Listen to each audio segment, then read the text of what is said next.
আজকে তোমাদেরকে খুব সহজে বানিয়ে দেখাবো চালতার আচার। তোমরা বিভিন্ন ধরনের আচার খেয়েছো, কিন্তু এই চালতার আচারটা খেয়ে দেখবে দারুণ স্বাদের এটা হয়।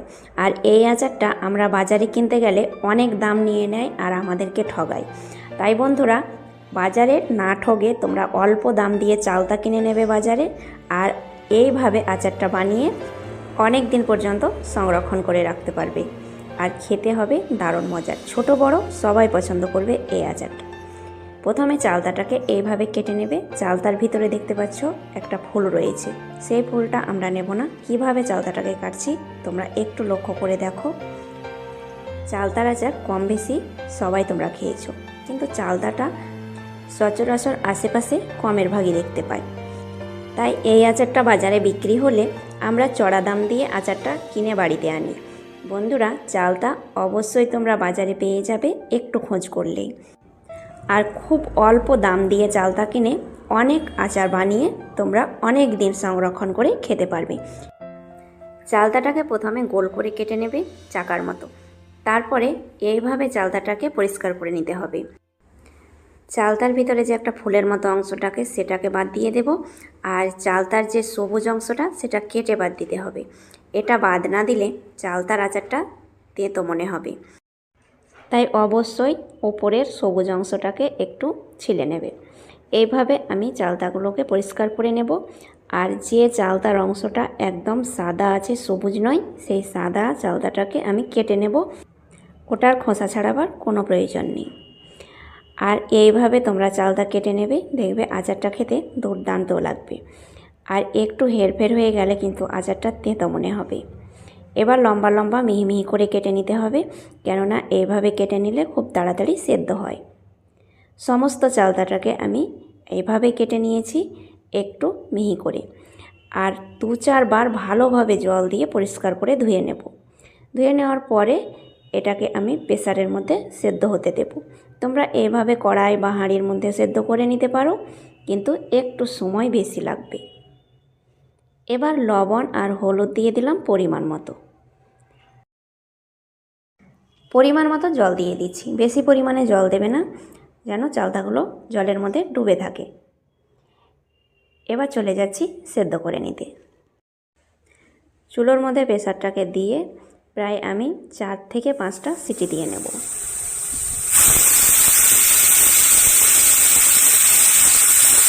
পাঁচটা সিটি দিয়েছি। এবার নামিয়ে কিছুক্ষণ ঠান্ডা করে নেব। আর এরই মাঝে একটা মশলা তৈরি করে নিচ্ছি। এখানে 1 চামচ 5 ফোড়ন, একটা শুকনো লঙ্কা, 1 চামচ জিরে আর 1 চামচ ধনে। এবার এই উপকরণগুলোকে শুকনো খোলাতে একটু ভেজে একটা মশলা বানিয়ে নেব। এই মশলাটার উপকরণ কম হলেও এর তেজ কিন্তু অনেক বেশি। এই মশলাটা আচারে অ্যাড করলে আচারের স্বাদটাই একদম চেঞ্জ হয়ে যায়। হালকাভাবে একটু নাড়াচাড়া করে নিয়েছি, তারপর চুলোটাকে অফ করে দিলাম। এরপরে আর একটা উপকরণ দিচ্ছি, সেটা হচ্ছে লাল সর্ষে আধা চামচ পরিমাণে। চুলোটাকে অফ করে লাল সর্ষেটা অ্যাড করবে, তা না হলে আবার পুড়ে যাবে। তাই এই গরম খোলাতে একটু নাড়াচাড়া করলে সর্ষেটা ফুটতে শুরু করবে। দেখো খুব সুন্দরভাবে সর্ষেটা ফুটতে শুরু করেছে। এবার আমি প্যানটাকে চুলো থেকে নামিয়ে নিচ্ছি। মশলাটাকে আমি গুঁড়ো করে নেব।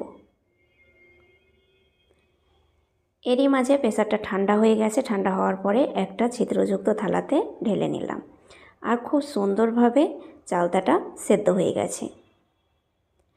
আর এইভাবেই তোমরা একটু নরম করে সেদ্ধ করে নেবে চালতাটাকে, তাহলে খেতে ভালো লাগবে আচারটা। এবার বন্ধুরা, চালতাটা ভালোভাবে সেদ্ধ হয়ে গেছে। হাত দিয়ে আমি একটু থেঁতো করে নেব।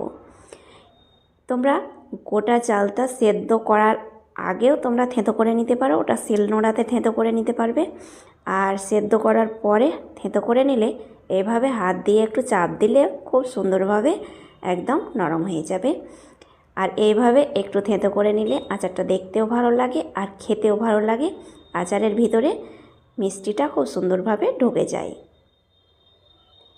এরপরে আচার বানানোর জন্য কড়াই বসিয়েছি, আর কড়াইয়ের মধ্যে দিচ্ছি সর্ষের তেল। সর্ষের তেলে আচারটা বানালে টেস্টটা বেশি ভালো লাগে। তোমরা সাদা তেল দিয়েও বানাতে পারো। তেলটাকে একটু ভালোভাবে প্রথমে গরম করে নেবে। তারপরে দিচ্ছি 2টো শুকনো লঙ্কা আর 1 চামচ পরিমাণে 5 ফোড়ন। এবার একটু নাড়াচাড়া করে নেব। বন্ধুরা, এই আচারটা বানানো খুবই সহজ, খুব অল্প সময়ের মধ্যে তোমরা বানিয়ে নিতে পারবে।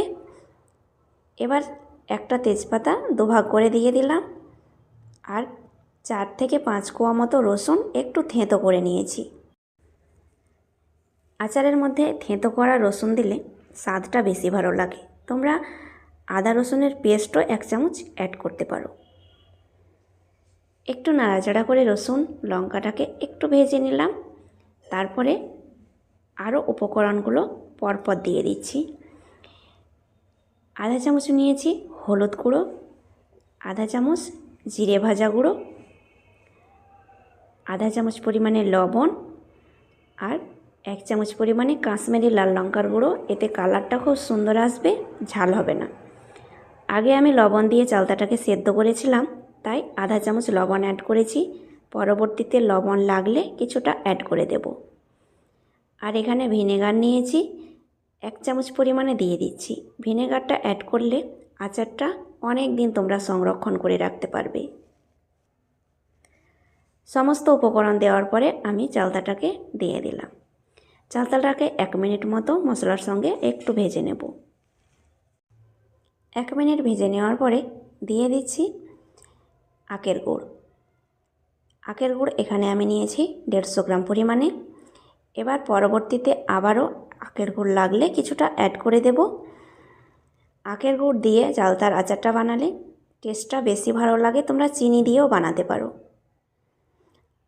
এবার আখের গুড়টা অনেকটাই গলে যাবে, তারপর আবার একটু নরম হয়ে যাবে আচারটা। আর বন্ধুরা, এই চালতার আচারের রেসিপিটা তোমাদের ভালো লেগে থাকলে অবশ্যই লাইক কমেন্ট শেয়ার করবে। আর নতুন বন্ধু হয়ে থাকলে চ্যানেলটাকে অবশ্যই সাবস্ক্রাইব করে দেবে। আর কমেন্টের মাধ্যমে জানাতে ভুলবে না রেসিপিটা কেমন হয়েছে। এবার দেখো, আখের গুড়টা গলে যাওয়ার পরে আমি 1 চামচ পরিমাণে দিয়ে দিলাম আগে থেকে যে ভাজা মশলাটা রেডি করেছিলাম সেইটা। মশলাটাকে আমি ভালোভাবে আচারের সঙ্গে মিশিয়ে নিলাম। তারপরে 1 মিনিট মতো জাল করে এবার আচারটাকে নামিয়ে পরিবেশন করব। দেখো বন্ধুরা, খুব সুন্দরভাবে আচারটা রেডি হয়ে গেছে। আর এই রকম আচারটা একটু মাখা মাখা খেতে খুব ভালো লাগে, একদম ঝরঝরে খেতে ভালো লাগবে না। তাহলে বন্ধুরা, এই সহজ রেসিপিটা অবশ্যই তোমরা বাড়িতে ট্রাই করবে আর কম দামের চালতা কিনে বেশি করে আচার বানিয়ে নিতে পারবে খুব অল্প খরচে। আজ এই পর্যন্তই, ধন্যবাদ।